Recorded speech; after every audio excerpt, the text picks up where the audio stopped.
Think that throughout the ages, with a few exceptions, women have not achieved spiritual mastery or illumination.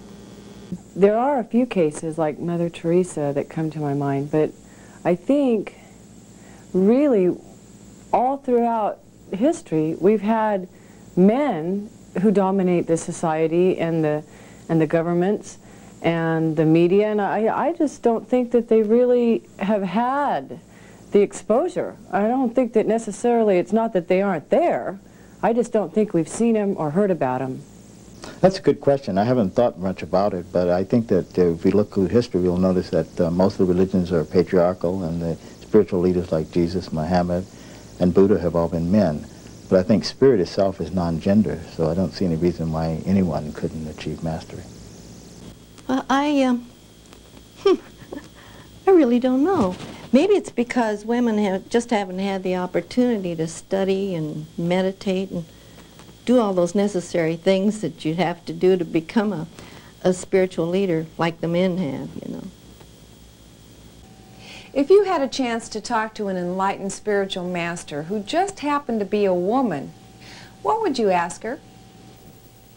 Oh, good grief. Where would I begin? I've got so many questions. I'd like to know if reincarnation exists, if we have lived in the past, if we will live again in the future, and if that is the way that our soul evolves to perfection. I'd like to know what the probability is of world peace, and if God or the higher spirit, whatever, if he would stop the world from being blown up if we stupid human beings got to that point where we were going to do that to each other. Oh man, I could ask a million questions for somebody like that. I think I'd want to know how she transformed herself and have her explain the process to me. Well, selfish as I am, I'd like to ask her about me, my destiny. And then I'd like to find out how she had the time to do all this. I mean, if she could do it, maybe the rest of us could learn how.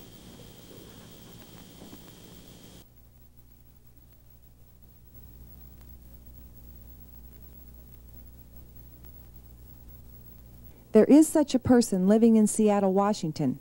She's an author, a worldwide teacher, and a mystic who became enlightened almost 20 years ago. Her name is Elizabeth Burrows.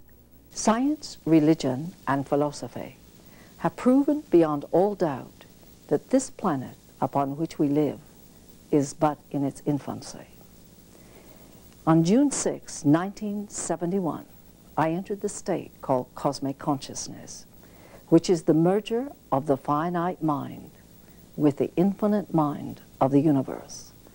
Knowledge poured in faster than the fastest computer ever conceived by man. And I came to the realization of why suns are suns and the evolution of planets and the purpose of man.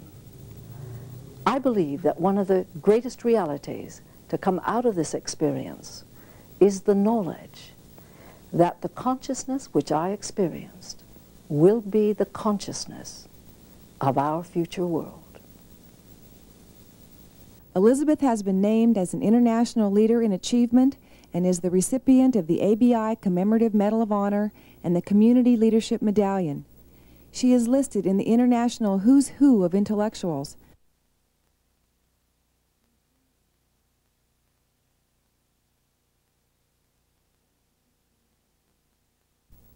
A winner in the International Speakers Platform, she's captivating, often controversial, but always a favorite with hundreds of audiences across the United States.